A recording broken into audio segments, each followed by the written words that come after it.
ونعوذ بالله من شرور أنفسنا ومن سيئات أعمالنا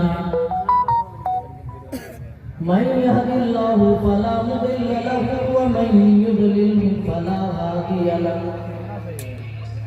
وأشهد أن لا إله إلا الله وحده لا شريك له وأشهد أن محمدا عبده ورسوله أما بعد فإن خير الحديث كتاب الله وخير الهدي هدي محمد صلى الله عليه وسلم وشر الأمور محدثاتها وكل محدثة بدعة وكل بدعة ضلالة وكل ضلالة في النار فأعوذ بالله السميع العليم من الشيطان الرجيم بسم الله الرحمن الرحيم فلا وربك لا يؤمنون حتى يحكموك فيما شجر بينهم ثم لا يجدوا في أنفسهم حرجا مما قضيت ويسلموا تسليما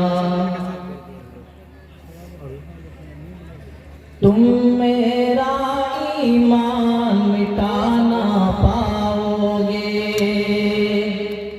آج اسلام کو مٹانے کے لیے دشمنان اسلام ایڑی سے چوٹی تک کا زور لگا رہے ہیں، لیکن انہیں یہ پیغام پہنچا دیا جائے، لاکھ اسلام کے خلاف پروپیگنڈا کریں، لاکھ سازشیں کر لیں، لیکن اسلام دنیا سے ختم ہونے والا نہیں ہے۔ یہ وہ پودا ہے جتنا کاٹا جائے اتنا ہی یہ تازہ ہوتا ہے۔ ملاحظہ کریں، تم میرا ایمان مٹانا پاؤ گے، تم میرا ایمان مٹانا پاؤ گے، یعنی تم قرآن مٹانا پاؤ گے، یعنی تم قرآن مٹانا پاؤ گے۔ مٹ جاؤ گے دنیا سے نادانا تمہیں، مٹ جاؤ گے دنیا سے نادانا تم، پیغمبر کی شان مٹانا پاؤ گے، میرے نبی کی شان مٹانا پاؤ گے۔ بڑے بڑے طاقتور آئے اس دنیا میں، لیکن آخر کار انہیں اسی زمین پہ دفن ہونا پڑا۔ وہ لاکھ تکبر کی دنیا میں لاکھ اترائے، لیکن ہر متکبر کا انجام وہی ہوا جو ہونا چاہیے۔ ملاحظہ کریں اسی کے حوالے سے یہ شعر، اپنی طاقت پر اگر اترائے گا تو یقیناً خاک میں مل جائے گا، اپنی طاقت پر اگر اترائے گا تو میں مل جائے گا۔ اب رہا بن کر اگر ابھرو گے تمہیں، اب رہا بن کر اگر ابھرو گے تم، ارے پھر ابابیلوں کا لشکر آئے گا، پھر ابابیلوں کا لشکر آئے گا۔ مٹ جاؤ گے دنیا سے نادانا تم، میرے نبی کی شان مٹانا پاؤ گے۔ اور آخری شعر ملاحظہ کریں گا، حق پہ جینے حق پہ مرنے والے ہیں۔ آج یہ کہنے کی اس لیے ضرورت پڑ رہی ہے کیونکہ جہاں داڑھی اور ٹوپی لوگوں کو دشمنان اسلام کو نظر آتی ہے، فوراً آتنکواد کے رشت اور ان کو ہماری داڑھیوں پہ بم نظر آتا ہے، ہماری ٹوپیوں پہ بم نظر آتا ہے۔ انہیں یہ پیغام پہنچا دیا جائے کہ ہم کون لوگ ہیں اور کیسے ہیں۔ ہم تو حق پہ جینے حق پہ مرنے والے ہیں، حق پہ جینے حق پہ مرنے والے ہیں، اور پار غموں سے دریا کرنے والے ہیں، پار غموں سے دریا کرنے والے ہیں، کوئی بھی اب ہم کو ڈرا نہ پائے گا، کوئی بھی اب ہم کو ڈرا نہ پائے گا، کیونکہ ہاں جی کیونکہ ہم اللہ سے ڈرنے والے ہیں، کیونکہ ہم اللہ سے ڈرنے والے ہیں، مٹ جاؤ گے دنیا سے نہ جانو تم، پیارے نبی کی شان مٹانا پاؤ گے۔ حضرات کرام، جب تک شیخ اسٹیج پر نہیں آتے تب تک میں محبت رسول سے متعلق کچھ باتیں قرآن حدیث کی روشنی میں آئیے آپ کے نیچے رکھوں۔ اس دعا کے ساتھ کہ رب العالمین ہمیں ہم بات کہنے کی توفیق عنایت فرمائے اور کہنے والے اور سننے والے کو مکمل عمل پیرا ہونے کی توفیق دے، آمین تقبل یا رب العالمین۔ دیکھیں محبت کہتے ہی ہیں انتہائی تعلق کو، جب کسی شخص کا کسی چیز کی طرف بہت زیادہ میلان ہو، اسٹرانگ فیلنگ آف اٹریکشن، تعلق اس قدر ہو کہ اس تعلق کی انتہا ہو جائے تو اسی انتہائی تعلق کو محبت کہتے ہیں۔ محبت بھی دو طرح کی ہوتی ہے، ایک تو فطری محبت ہے اور دوسری محبت شرعی ہے۔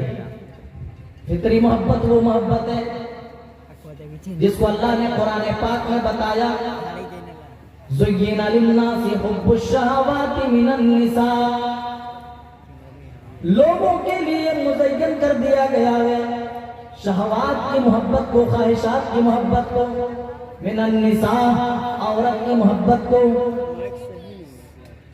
والبنین والقناطیر المقنطرة من الذهب والفضة، اولاد کی محبت کو، سونے اور چاندی کی محبت کو، کاروبار، گھر مکان اور سواری کی محبت کو مزین کر دیا گیا ہے۔